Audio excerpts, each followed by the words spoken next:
Praise God. You can watch us live. So we also welcome those of us that are joining this service live on Facebook. Hallelujah. Amen. So this morning we are going to continue. Let's go quickly to Ephesians. God began to help us see another major ingredient in his love. Hallelujah. We know very well that God chose to love us. Hallelujah. And in his love is in his love is his fullness. We saw that in Ephesians chapter 3, hallelujah, from verse 14.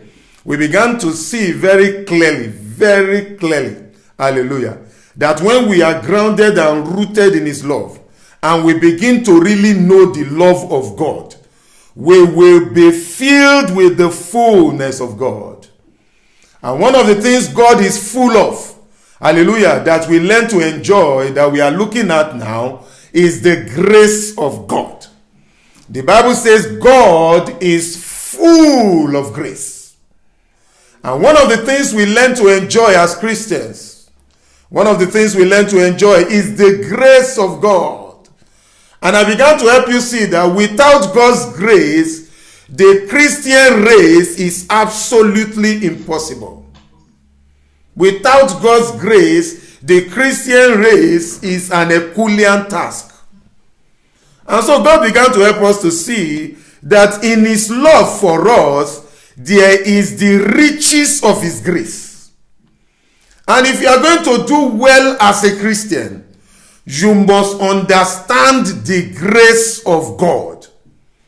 If you are going to do very well as a child of God, you must understand he has made provision for his grace to you. Somebody may say, I know what grace is. I know some people think they know what grace is. Grace is another word in the Bible that has been so abused. Listen to me, in the scripture. Yeah. I've seen Christians use grace to lie. You say, when are you going to see me? I will see you by the grace of God. Christians use grace as an excuse for lying. And any word you use anyhow, you will not be able to get the full meaning of. But I want you to first of all see, because one of the first things we established last week Sunday is the fact that there is so much grace available to the Christian. You need to know it, and you must know how to receive it and put it to work in your life. Listen to me. That was why Paul was able to say, I am who I am by the grace of God. There are many people looking at me this morning. You are going to be all God wants you to be by the grace of God. Hallelujah. If you believe that, say a good amen. Glory to God. Glory to God. So let's quickly look at that scripture now. I said, thank you, Jesus. Ephesians 2. Ephesians 2, let's look at verse 7 to save time. Ephesians 2 from verse 7. Ephesians 2 verse 7. He said that in the ages to come, and I know those ages are here, and I thank God I'm a preacher for this age. Amen. Hallelujah. Yes, I know. Hallelujah. And we are on the journey. We are getting there. He that believeth maketh no haste. There is no hurry. Maketh no haste. He said that in the ages to come, he might show the exceeding riches of his grace in his kindness towards us in Christ Jesus. Did you see what he said there? He said in the ages to come. Those ages are now here. That God wants to show the exceeding riches of his grace. Are you listening to me? In his kindness. His kindness is his love. So we began to see that there is such, God has exceeding riches of his grace for us. In his kindness. In his love. And so in other words, God wants us to, when God says to show, God wants you to be able to recognize his grace. Because his grace is the key to reigning in life. It's one thing to be born again. It's another thing to reign in life. That's why he told us, quickly, let's look at it in the book of Romans again, chapter 5, verse 17. Romans 5:17. Romans 5:17. Romans 5, verse 17. Look at what he said there. Romans 5, verse 17. Romans 5, verse what? 17. Thank you, Jesus. Romans 5:17. In Romans 5:17, look at what he said to us there. He said, for if by one man's offense death reigned, that is Adam's offense, death reigned, through the one, much more, those who receive abundance of grace and of the gift of righteousness will reign in life through the one, Jesus Christ. Did you see that? The key to reigning in life, listen to me, is the knowledge of the abundant grace. Look at what he said again. Abundant grace. Riches of his grace. There is so much grace available for the Christian to run the race of life. It is not by power, it's not by might. It is by his grace. I want to say to somebody, you will never know disgrace again in your life. I hope there is somebody listening to me this morning. I said you will never know disgrace again in your life. Never. You see, when you learn to know grace, to run with grace, to receive grace, I listen to me, life becomes easy. So God has made grace available. Now he wants you to recognize it. And I began to show us last week, there is so much teaching of grace today. Are you listening to me? And I am also adding my voice to this teaching of grace. I know a lot of us have heard of teachings of grace. Thank God for those teachers teaching grace. But I told you last week so that you will be able to know whether I am teaching you true grace or false grace, because we discovered last week that there is true grace and there is false grace. I listen to me. Yeah. There is true grace and false grace. I was in the Revelation tonight and I saw very well as I was flying a kind of aircraft that has not been seen before. I've never seen that kind of aircraft before in my dream this morning. As I was flying it in the cloud, Jesus, I saw some of the ugliest creatures alive that were trying to stop it. They were trying to stop it. You see, what you are about to hear will change your life forever. The enemy will try to stop it, but I convert your prayers. Listen to me. When you understand the grace of God, you run the race of life with ease. And this is one of the most perverted message in the Christian church today. That's why Paul warned us. Listen to me. It's not enough for somebody to tell you this is grace. This is grace. Listen to me. I want you to check what I'm preaching by the acid test I have given you last week. One of the ways you check whether what this person is teaching is grace or is not grace, number one is what I've shown you there. The grace of God will always cause you to reign in life. The grace of God will always cause you to reign in life. Life will not rule you. You will rule life. That's one of the things you see when you are listening to the true teaching of grace. Another thing that you will see if you are really listening to the true teaching of grace that we saw last week is in Titus chapter 2, verse 11 to 15. Look at it. I want to remind you. Let's be fast about it. Hallelujah. Titus 2. Hallelujah. Titus 2. Because as I start this teaching on grace, I want to show you what grace is.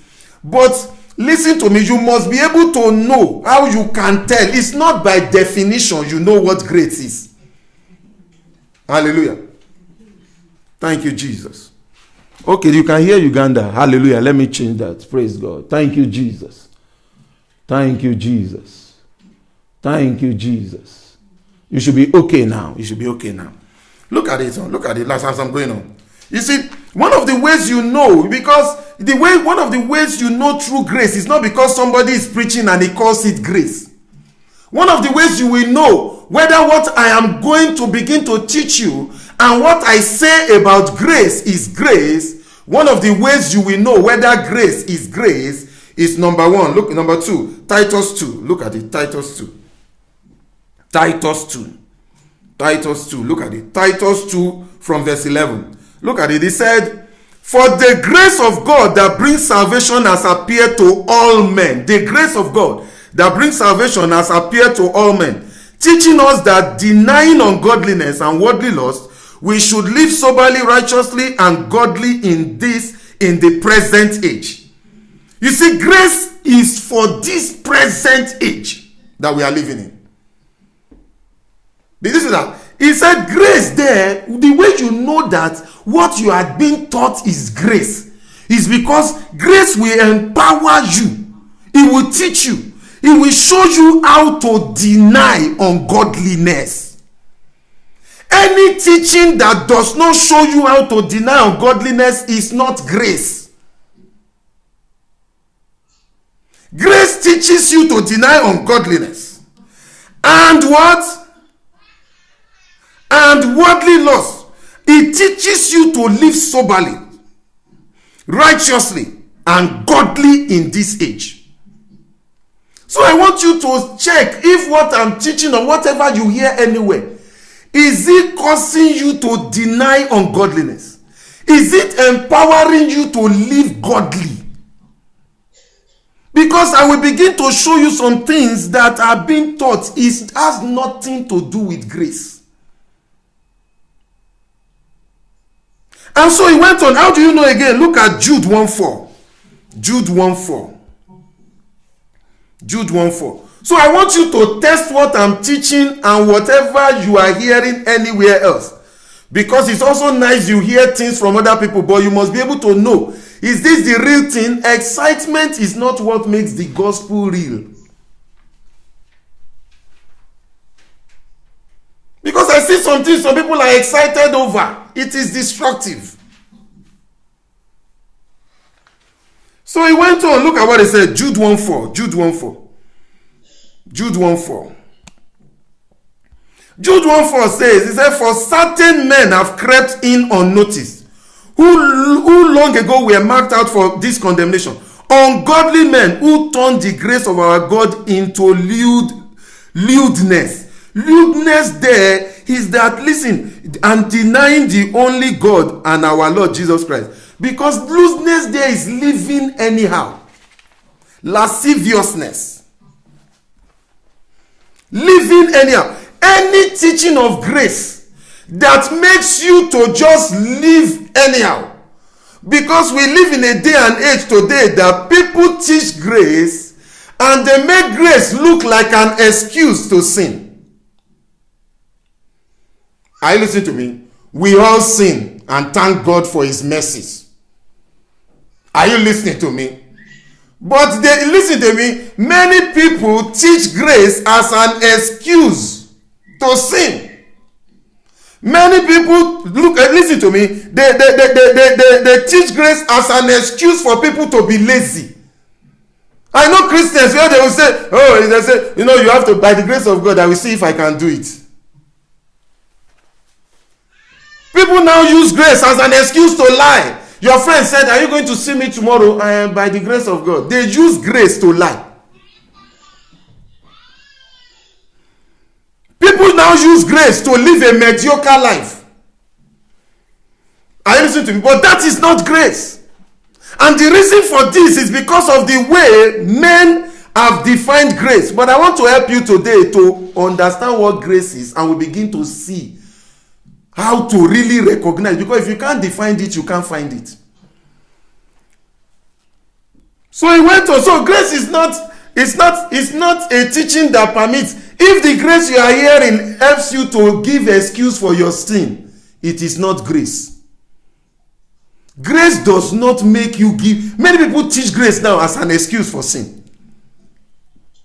Oh God will never ever count your sin against you. Grace, that is not grace.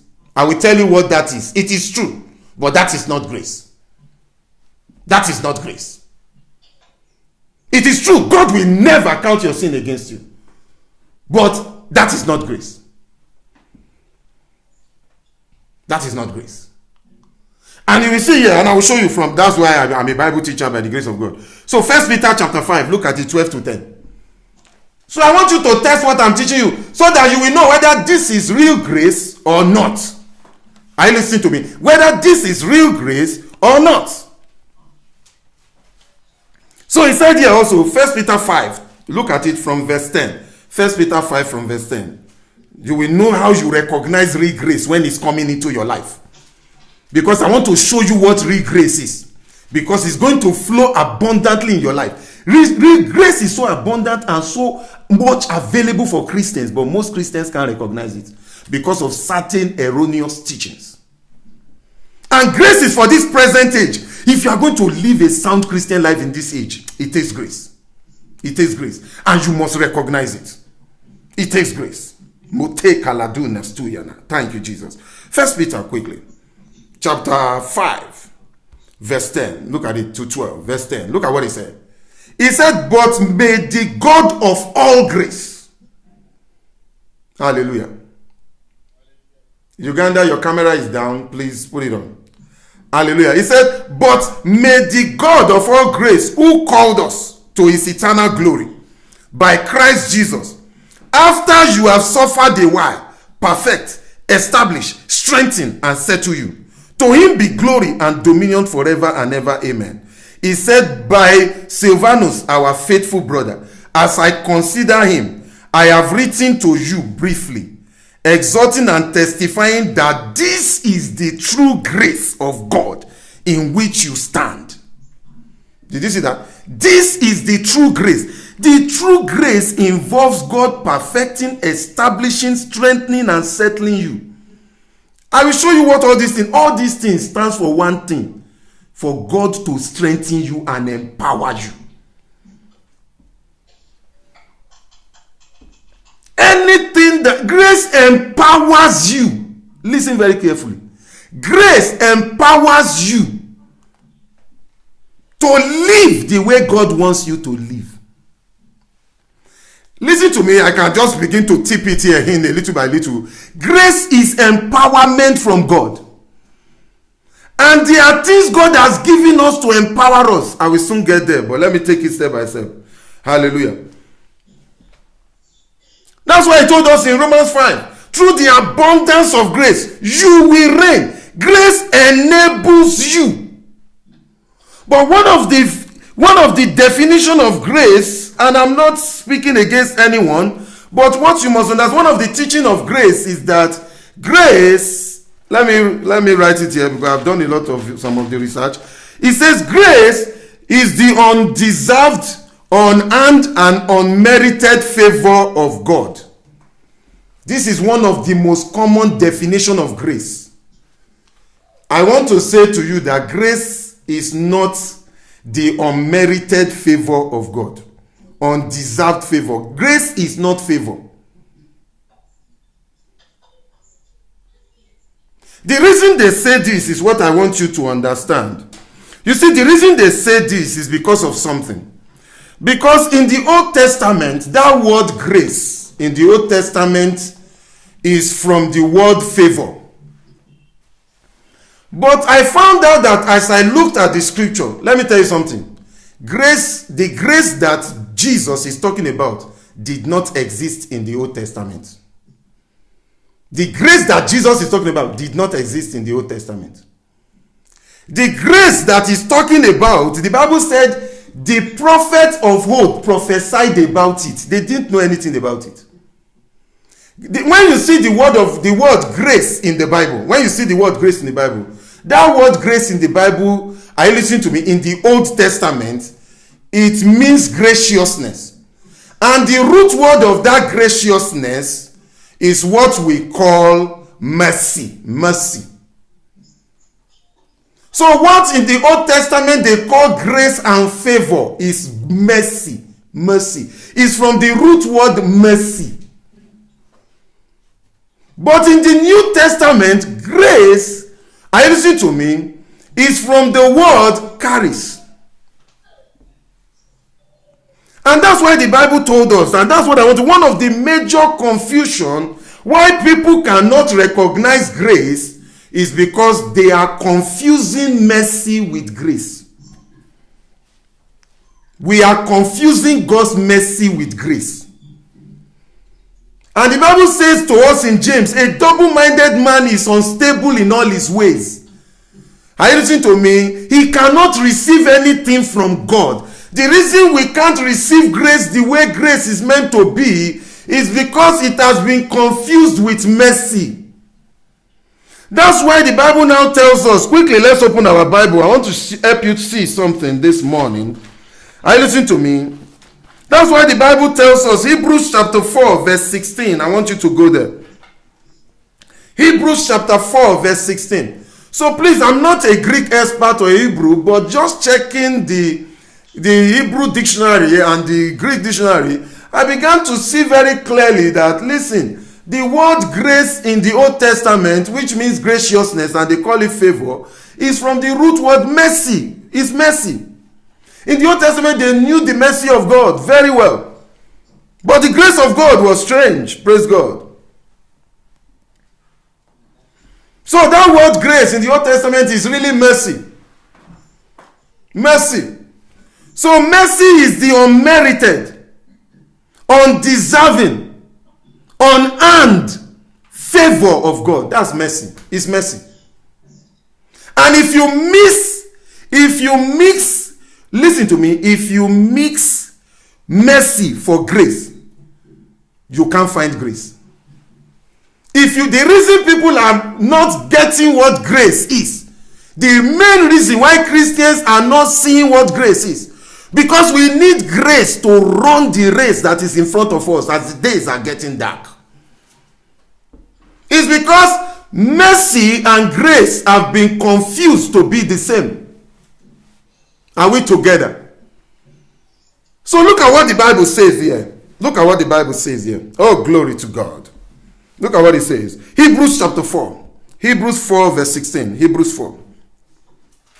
Look at it. Hebrews 4 verse 16. Look at what it says. Hebrews 4 verse 16. Child of God, you must know how to receive mercy of God in your life every day. It will help you to run the race without stress.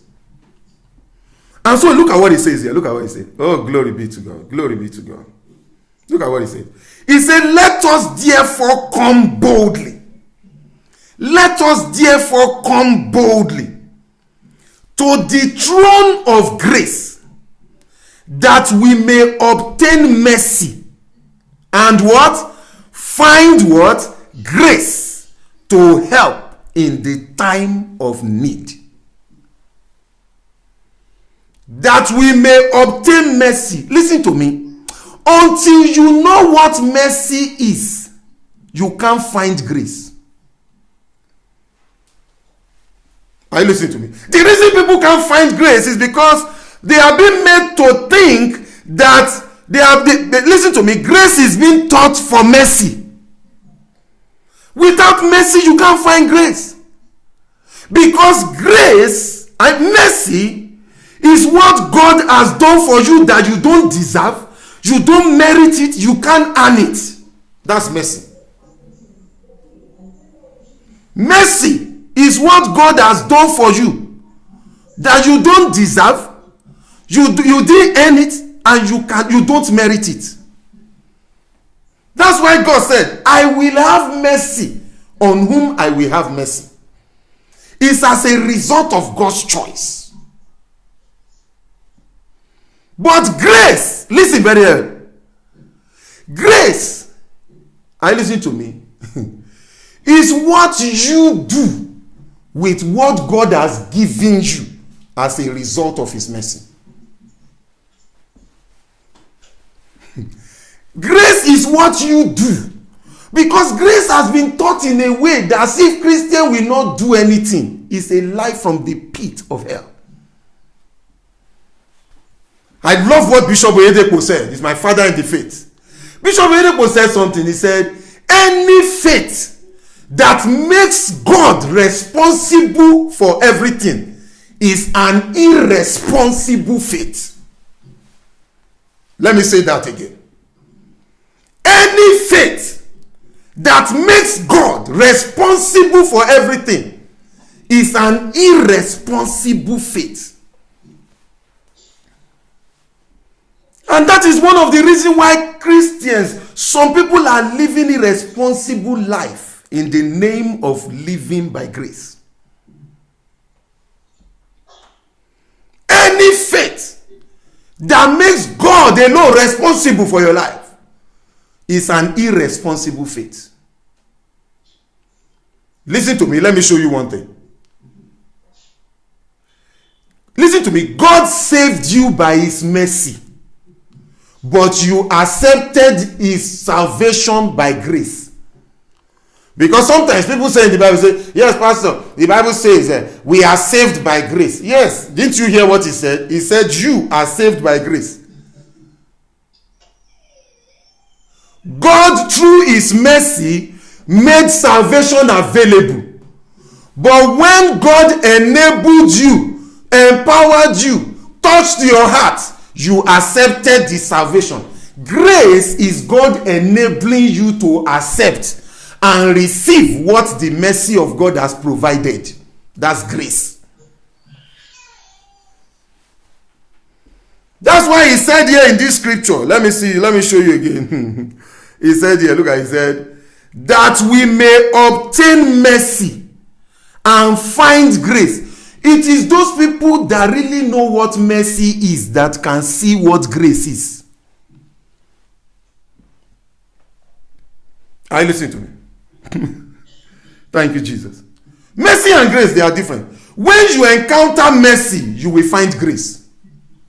What is mercy? Look at one. They describe Ephesians. Look at Ephesians. Hallelujah. That's why you see, and mercy is also an ingredient in God's love. Mercy. Mercy. There is so much in mercy that God has provided for us that we now use. It makes us able.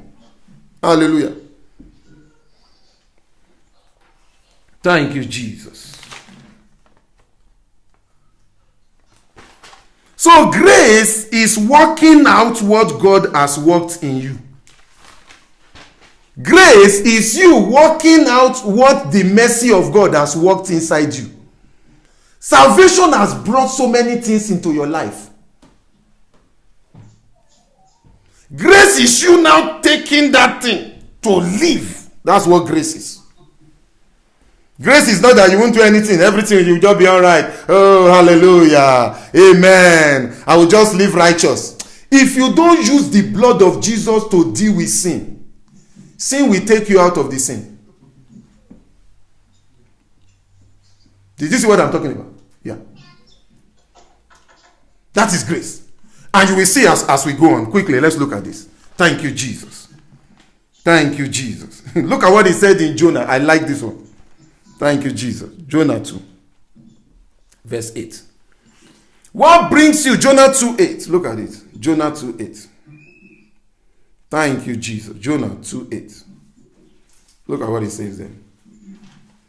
He says, those who regard worthless idols forsake their own mercy.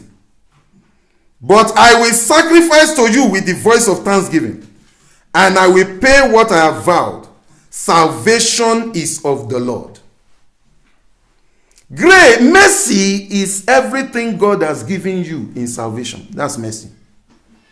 That's why the Bible says we were, listen to me, is because of his mercy. It's the mercy of God that we got saved. Praise God. Look at this quickly. Thank you, Jesus.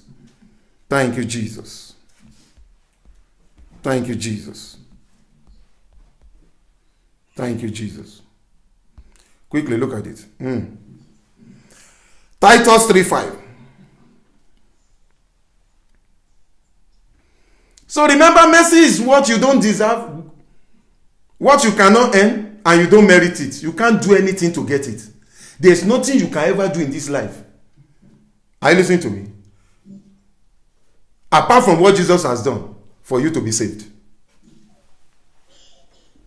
So he said here in Titus 3:5. Look at Titus 3:5. He said, not by works of righteousness. Are we there? Titus 3:5. He said, not by works of righteousness which we have done, but according to what? His mercy. He what? He saved us. Mercy is what Jesus did to save you. Grace is what you will do to be saved. I want you to catch me. Mercy is what God has done. Grace is what you will do with what he has done for you. That's grace. For anybody to tell you that you will do nothing, that is a life of destruction. A life of grace is you doing something with what Jesus has done for you in salvation. You must do something with it. That's grace. Are we flowing together? You must do something with it. You must do something with it. You must do something with what God has given you. What are you doing with the name of Jesus? What are you doing with the blood of Jesus? What are you doing with the fire of the Holy Ghost? What are you doing? Many people don't know these things are real. What are you doing with the Holy Ghost inside you? That is why the Holy Ghost is called the Spirit of grace. Anybody that tells you you will do nothing wants to make you end up in doom. So let's look at this again. I want to show you more. Let's go to Ephesians chapter 2. Ephesians chapter 2.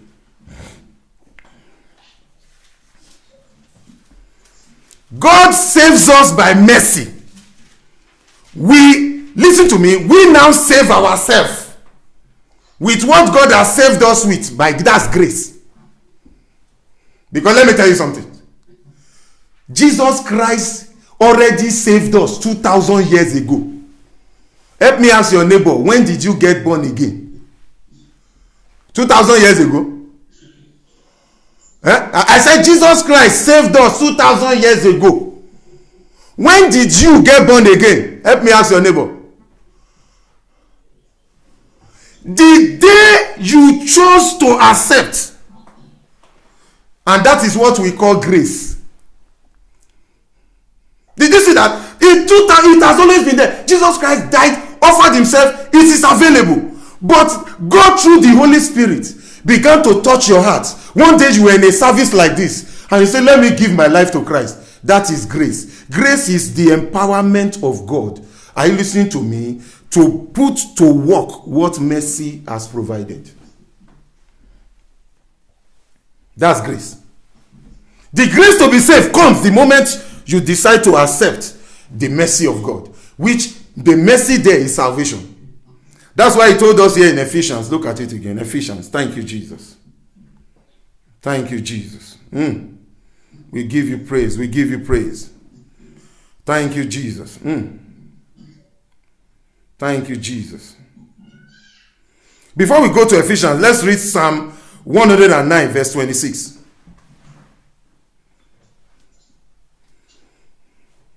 Mercy is, as I read through my Bible, mercy is what God does.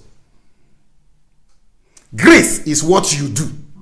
But today, they make grace look as if it's something that you don't do anything about. No.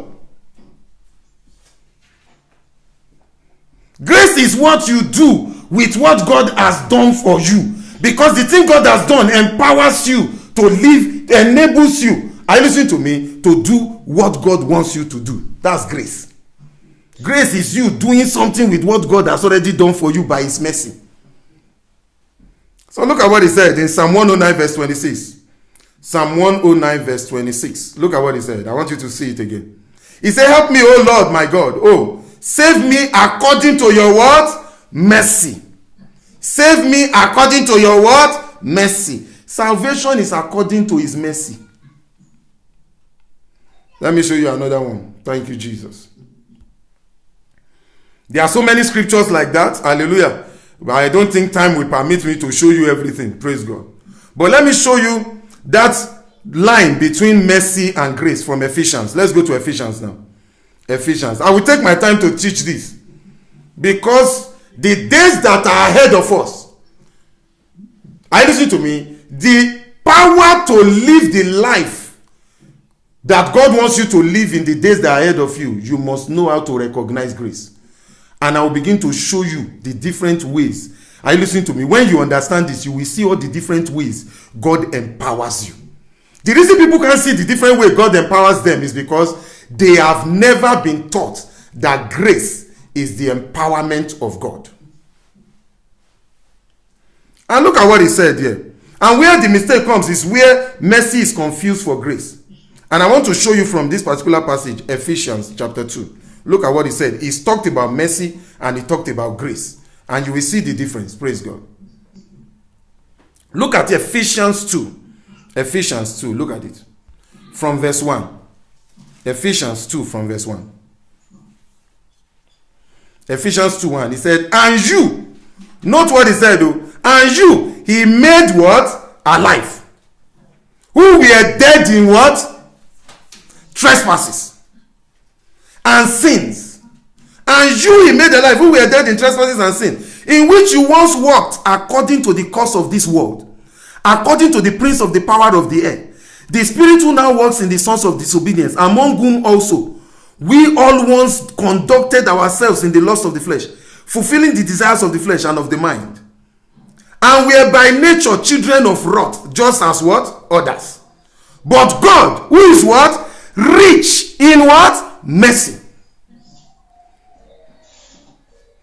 But God, who is what? Rich in what? Mercy. What did he do? He said, because of his what? Great love. Even when we were dead in trespasses, he made us alive together with what? He made us alive together with what? He now put in bracket there. By grace, you. Did you see now? Not by grace, God. By mercy, God. By grace, you. And most of the time, anywhere you see grace, it's about you. It's about you. He said, by grace, you have been saved. How were you saved? You accepted what God did for you in his mercy. You accepted what God did for you in his mercy. That's grace.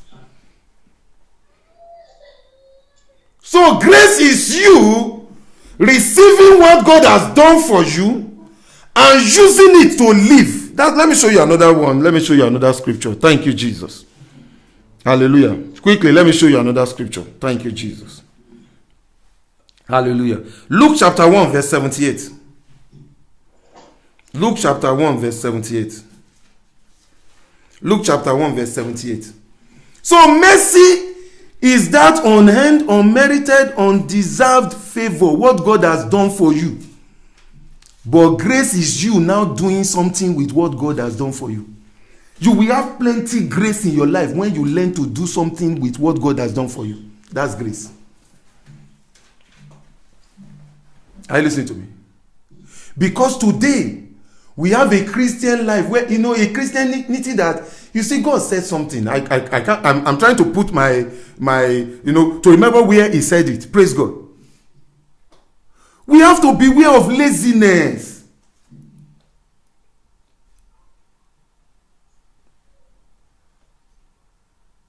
Are you listening to me? Beware of it, because today grace has been typed like laziness. You will do something. Paul said, I am who I am by the grace of God. I labor more abundantly than you. Listen to me. Grace has to do with you doing something with what Jesus has already done for you in his mercy. That's why you can't see grace until you know mercy. What is mercy again? Look at it here. In the book of Luke 178. Luke 178. We'll take our time. There's no hurry. Because now I'm almost hurrying. I'm not hurrying. I will take my time. We'll take it gradually throughout this month. There is no hurry about it.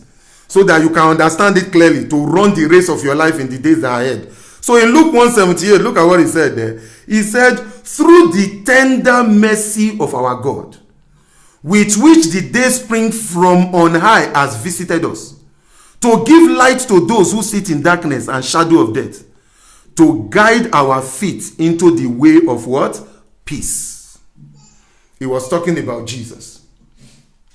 It is through the mercy, because of the mercy of God. Are you listening to me? That God gave his only begotten. It's not because of what anybody has done. That is what we call mercy. But what God has now done, you must learn to do something with it. Look at Romans chapter 9, verse 15 and 16. Romans 9, 15 and 16. Mercy is what God has done for you. And there's so much God has done that Christians must begin to learn to put it to work. Use the grace. Learn to use the grace of God at work. Learn to use what God has made available for you to do. Live your life. Live your life with it. I remember the day I saw a scripture. The scripture said, whatsoever you do, in words or in deed, do it in the name of Jesus. How many Christians do the things they do in the name of Jesus? You go to work in the name of Jesus. You are doing what you are doing. You are calling on the name of Jesus. Amen. How many people do? The Bible says, blessed is the man who comes in, blessed is he who comes in the name of the Lord.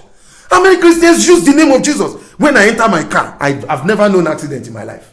I listen to me. When I enter in the name of Jesus. Sometimes when I even forget, my kids in Bible say, we go in the name of Jesus. Whatever you do in the name of Jesus, in the name of Jesus. Hallelujah. Because the Bible even prophesied in these last days, a people will come that will march about in my name. You are walking on the road, you are moving in the name of Jesus. Because the Bible said the name of the Lord is a strong tower. The righteous run into it and they are safe. It's the person that is using it. That name he has given it to you and I freely. Is somebody listening to me? So grace is you putting the name he gave you in his mercy that you don't deserve. You are putting it to use in your life. Grace is God enablement. So look at it. I'll show you some more. Romans 9:15. So for you to be able to tap into the grace of God, you must know what mercy is. Mercy is what supplies what makes grace work. Mercy of God. Look at it. Oh, Romans chapter 9:15. Romans 9:15. There are things God has given us. The time to start putting it to work has come. I listen to me. The Bible says grace and peace be multiplied to you through knowledge. Grace comes through knowledge. God can empower you through knowledge. Like God empowered me this morning. I saw myself flying an aircraft I've never seen before. And the forces of darkness were so much. I listen to me. I know what I'm confronting. Then God has already empowered you to see. That is grace. God empowering you. And you will now do what you need to do. The reason certain progress has not come into people's life, many people, they have made, listen to me, they have used grace as an excuse to be redundant. To be redundant. To be lazy. I listen to me. You will take what God has made available. Is what God has made available that makes you able. That is grace. But what he has made available, he made it available by mercy. You can never deserve it. You cannot earn it. You don't merit it. He gave it freely. Favor. And the more you know about these things and you use it in your life, the more you see the result of God in your life. One of the grace I enjoy is the grace of revelation. Revelation. It has saved us thousands of dollars or euros. Saved you. Unnecessary journeys, it will save you. You are not rich because you make a lot of money. You are also rich because you don't lose much. Yeah, you don't lose much. That grace comes. You have the edge above the rest. Since the day I learned to tap into God's love and I saw the package in God's love, I know that every believer has a glorious future. My prayer is that you will not miss your glorious future. Jesus has made life easy for us. Nothing makes life easy when you put to use the tool that God has made available. There are tools that God has made available for the believer, but most Christians are not using their tools, so they look like fools. If you don't use your tool as a Christian, you will look like a fool in the battles of life. You have tools to use. That's what the Bible calls the armor of God. They are not just fighting tools. They are armor. They are things you use. Listen to me. To be able to fulfill the purpose of God in your life. Tools make life easy. Look at what the mobile phone is doing today. The mobile phone is a tool. The level of development of the mobile phone today. Some people don't need their computer anymore. I really use my computer. My phone can scan. My phone, I can even sign a letter they sent to me on my phone and send it back. Wow. Today, how many people write letters? When last did you post a letter? Help me ask your neighbor, when last did you post a letter? It will get to the place you are talking about next year. But today, in split seconds, you can send a letter by email. That is empowerment. Such empowerment exists for Christians. But the reason they can't see it is because grace has been confused for mercy. I listen to him. And look at what he said there. Thank you, Jesus. I said we should go to, thank you, Romans 9:15. Romans 9:15. Thank you. Romans 9:15. We'll take our time. Praise God. Look at what he said in Romans 9:15. He says, for he says to Moses, I will have mercy on whomever I will have mercy. And I will have compassion on whoever I will have compassion. So then it is not of him who wills, nor of him who runs, but is of God who shows what? Mercy. That is unearned, on what? Unmerited, and on what? Undeserving. Did you see that? I will have mercy on whom I will. He said, it is not of him who wills. It is not of him who runs. It's of God that shows mercy. It's of God that shows what? Mercy. Mercy is a package of what God has given you and I freely. That's why one of the words that is used, you see, one of the ways you can know what something means in the Bible is number one, by the Greek meaning or the Hebrew meaning in the Bible. The Hebrew meaning of grace, let me tell you, the Hebrew meaning of grace is just simply, look at it, charis. Charis is what? God's empowerment. There are so many things God has made available by mercy to empower you. Are you listening to me? There are so many things God has made available by mercy to empower you. Even when God God will never take account of your sin. The reason is this. The Bible says, the long suffering of God is so that we can repent.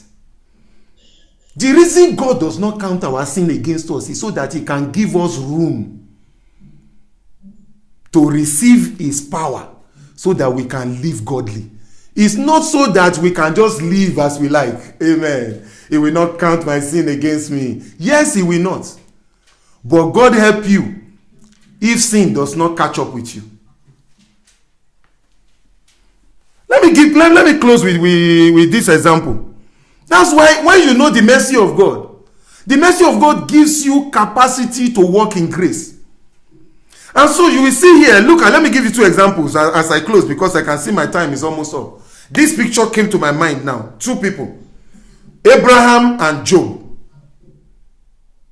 Job was a man that was living right. Are you listening to me? Job had children. Listen to me. We must train the believers of today.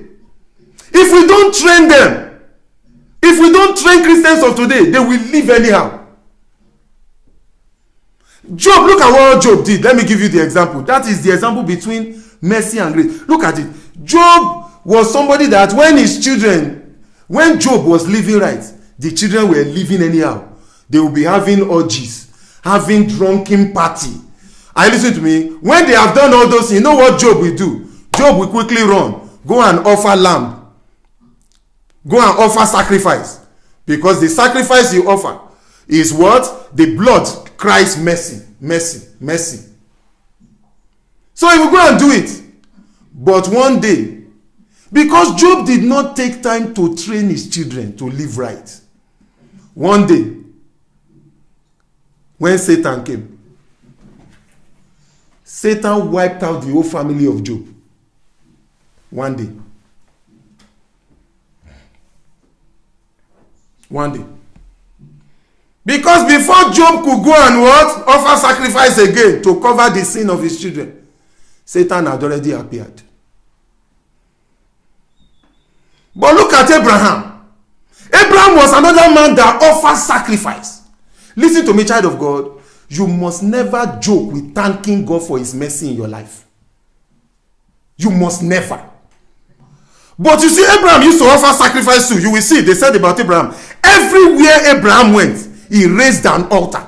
An altar is a place of sacrifice. And when people sacrifice in the Old Testament, what they are sacrificing is that sacrifice represents the mercy of God, the blood. That's why the blood is sprinkled on the mercy seat in the temple. I will take my time to teach you this. You have to understand it. But something Abraham did, Bible said, I know Abraham.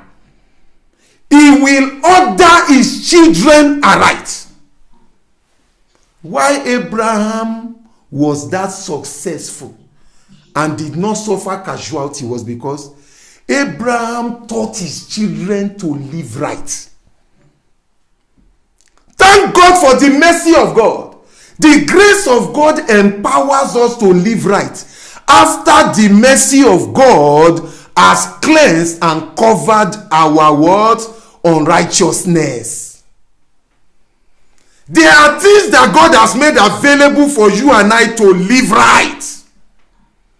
And when we use them, listen to me, sin comes to everybody. I don't know about you. It comes to me regularly. But I've learned to use the grace of God. The Bible says we are purged by the blood. We overcome by the blood. Listen to me. You must learn to put it to work. I use the blood. It comes to everybody. Listen. The Bible says this thing is common to all. Anybody can behave sanctimonious, looking right. You say, time always proves what people are doing in secret. God does not look at outward appearance. God looks at your heart. And listen to me. So God has made everything available for us to live. Quickly, 2 Peter, and I close with that. Do you see that? So grace is what God has made available for us to live right. So Abraham did not just do sacrifice for his mercy. Abraham took advantage of that to teach. And the Bible says the grace of God teaches us to deny ungodliness. The teaching there is a form of empowerment. When you want to empower people, you teach them. You give them information. And that's why the Bible says here, 2 Peter. So there are certain things you need to know that God has made available for you to be able. Are you listening to me? But look at what he said, and we close with that. About grace. 2 Peter chapter 1. I think we should read from verse 2. 2 Peter. So we are still going on this journey. So don't confuse grace with what? Mercy. Don't confuse grace with mercy. Hallelujah. Look at it quickly. What did I say? 2 Peter, yeah. 1. Look at it. From verse 2. Look at what he said in verse 2. Look at it.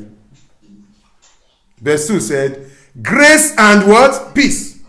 Be what? Multiplied to you in the knowledge of God and of Jesus Christ our Lord, as his divine power has given to us all things that pertain to what? Life and what? godliness through the knowledge of him who called us to glory and virtue. Grace is that divine power. Grace is divine what? Power. Grace is what? Divine power. One of the ways this divine power comes is through knowledge. Are you listening to me? Through knowledge. You know the things God has given to you to live a good life. And you put it to work in your life. That is grace. You put it to work in your life. That is grace. You see, the kind of life we all live is based on what? Listen to me. I can't do what I'm doing now if not for the tools I'm using. I'm preaching to Nigeria, preaching to, are you listening to me? To Kampala, and I'm preaching to the whole world through Facebook. Praise God. That is empowerment. That is empowerment. And it's only those that put it to work enjoys it. So grace put to work. What? Grace. Grace put to work what mercy has made available. Grace put to work what mercy has made available. Grace put to work. That's why the Bible tells us, let's read this, and somebody say, Pastor, you are closing several times. Amen. Hallelujah. Let me close several times. Amen. Hallelujah. Thank you, Jesus. Oh, glory be to God. Glory be to God. Thank you, Jesus. Thank you, Jesus. The Bible says, walk out your what? Salvation. Salvation. That's what I want to use to round it up now. Praise God. Look at it in the book of Philippians. Let's look at Philippians. Let's look at Philippians. Philippians 2 verse 12. Philippians 2 verse 12. I want to leave you with this definition and we meet again next week. We are going to take it gradually because for the race that is ahead of you, you need God's grace. You must recognize it. And there is so much grace flowing to a Christian, they don't know it. For you to know grace, you must first of all know mercy. And so he said here, therefore, look at it. My beloved, as you have always obeyed, not in my presence only, but now much more in my absence, walk out. Somebody help me tell your neighbor, walk out your salvation. Did you see what he said? There is a part of salvation you must walk out. Have you seen where somebody is walking out? How many of us has muscle? How many of us you have muscle? How many people have muscle? Let me see your hand up. You don't have muscle in Kampala. Everybody has muscles. Everybody has muscles. Praise God. But is it everybody's muscle that is obvious? Help me ask your neighbor, why is your muscle not obvious? Tell them, go and walk out. Tell them, grace is working out what God has put inside you.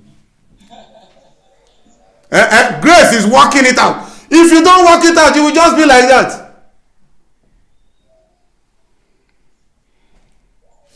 That's why you see some people, you can see their muscle so obvious. You see a man that has muscle and you think it's a woman. Praise God. How did he get there? He was walking out, walking out, walking out. Child of God. If you sleep on your bed and think you will grow muscle, help me tell your neighbor. That is the way some Christians are today. Oh, grace, hallelujah. Go and sleep on your bed and say that is grace. Grace is working out. Working out. What the mercy of God has worked inside you. So he went on there. Look at it. Let me conclude that. Verse 12. He said, work out your own salvation. Work out your own salvation. No pastor can do it for you. Work out your own salvation with fear and trembling. That one means reverence to God. For it is God who works in you, both to will and to do for his good pleasure. You are to work out what God has worked in. The Bible says we are new creations in Christ Jesus. We are now new inside. So work out that man on the inside. You are now the righteousness of God. Work it out. You are now blessed. Work it out. What it takes to work it out is what we call grace. Grace. Grace. If you don't work alone, don't let any devil lie to you. You will do something. Nobody has amounted to anything that is not ready to work out what God has worked in. That's why the Bible says, build up your most holy faith. Doing what? Praying in the Holy Ghost. The faith is, Bible says, every man has a measure of faith. But for that faith to come out, God has given you grace by giving you the Holy Ghost. You must pray. Matoka, Yekada, Ribota. You will take out time to pray. No escape. Don't just say grace. I just not pray. Amen. It doesn't matter whether I pray or I don't pray. If you don't pray, you turn to a pray. You know there is P-R-E-Y, pray. Food for the lion. Are you listening to me? Yeah. Thank you, Jesus. You pray in the Spirit. You become sensitive. Don't say, I won't fast. Listen to me. Fasting is part of the operation of grace. When you fast, what is inside you will come out. Are you listening to me? It will come out. Jesus said, this one cometh not out. Except by what? It's the same Jesus who is full of grace that is telling you this. This kind cometh not. This kind of faith to deal with this kind of issue. It's already in you for it to come out. That is grace. That is grace. We are going to continue from here next week. Praise God. Child of God, you are going to run the race of your life without stress. You are going to run it by putting to work what Jesus has made available. I don't struggle with sin. I just speak the word. I plead the blood. I don't. Sin comes to everybody, but not everybody lives in sin. Sin comes to as long as you're on this earth, sin will come to you. But not everybody lives in sin. If you put to work what Jesus has done for you, that is grace. That is living in the grace of God. Putting to work what the mercy of God has made available for you. Hallelujah. Hallelujah. We are going to continue from there next week. Hallelujah. Just thank God. Whatever you have learned this morning, just give God thanks. Give God thanks. Give God thanks. Whatever you have learned, whatever God has taught you this morning, thank Him for it. Thank Him for it. As you are thanking Him for it, hallelujah. As you are thanking Him for what you have learned this morning, there might be somebody listening to me. Thank you, Jesus. Hallelujah. And you have not given your life to Jesus. You don't have this relationship with Jesus. And you are in this service this morning and you want to say, Pastor, I want to be able to live this life of grace. I want to be able to enjoy the mercy of God so that I can become everything God has ordained me to become. For you to enjoy this life of grace, you must accept Jesus into your life. The Bible says Jesus is the one that is full of grace. And you want to say, Lord, I want to accept Jesus today so that I can enjoy mercy, so that I can enjoy the grace of God, so that I can enjoy the victory in Christ Jesus. If there's anybody like that, just lift up your hand and I pray with you this morning. Hallelujah. You want to say, Pastor, I want to give my life to Jesus. Make sure you wave that hand to me. Hallelujah. You can receive grace. Hallelujah. Thank you, Jesus. There's somebody listening to me. The Spirit of God is nudging you. That is grace. He's telling you, give your life to Jesus. Give your life to Jesus. You will be able. You will be able. The life, it makes you able. It makes you able. It makes you able. It makes you able. There are some things God wants to make you able to do. Your business, He wants to make you able. Are you listening to me? That is part of grace. He wants to make you able to do some things. Thank you, Jesus. Daddy, we give you praise. Lord, Father, Lord, for that hand that is lifted up, Father, I thank you. If you are lifting up your hands for salvation, not just praying, hallelujah, let me make sure. I know the camera is going around to help me see. Thank you, Jesus. Hallelujah. We give you praise. Thank you, Lord. Thank you, Lord. In the absence of that, let's just give God all the glory this morning. Pray for yourself that, Lord, I want you to pray. The Bible says God will confirm His word with signs and wonders following. Hallelujah. Pray that God will confirm His word in your life. Pray, thank Him for confirming His word in your life with signs and wonders following. The Bible says when they preached the word, God was working in them. Thank God for working out this word in your life. Hallelujah. Thank him. He was working in them. Hallelujah. He was working with them, confirming the word with signs and wonders. Lord Father, thank you for confirming your word in our lives with signs and wonders following. Daddy, we give you the praise. We give you the honor. In the mighty name of Jesus, we have given thanks. And the saints say big amen. Amen. Can we all share the grace together? Please don't forget, our Thanksgiving month is this month, December. We are thanking God with a strong focus on the love of God. Keep thanking God for God's love. Hallelujah. And God will cause his glory to cover your life. You are going into 2018. You are going, hallelujah, from glory to glory in the mighty name of Jesus. And the saints say big amen. Can we share the grace? The grace of our Lord Jesus Christ, the love of God, and the fellowship of the Holy Spirit rest and abide with us now and forevermore. Amen. And the people shout a good amen. Amen. I also thank those of you that are watching online. Hallelujah. God bless you. Hallelujah. Amen. Help me look at your neighbor and say, surely goodness and mercy shall follow you all the days of your life. And you will dwell in the house of the Lord forever and ever. Shout a big amen. Amen. God bless you. Have a wonderful week. Amen.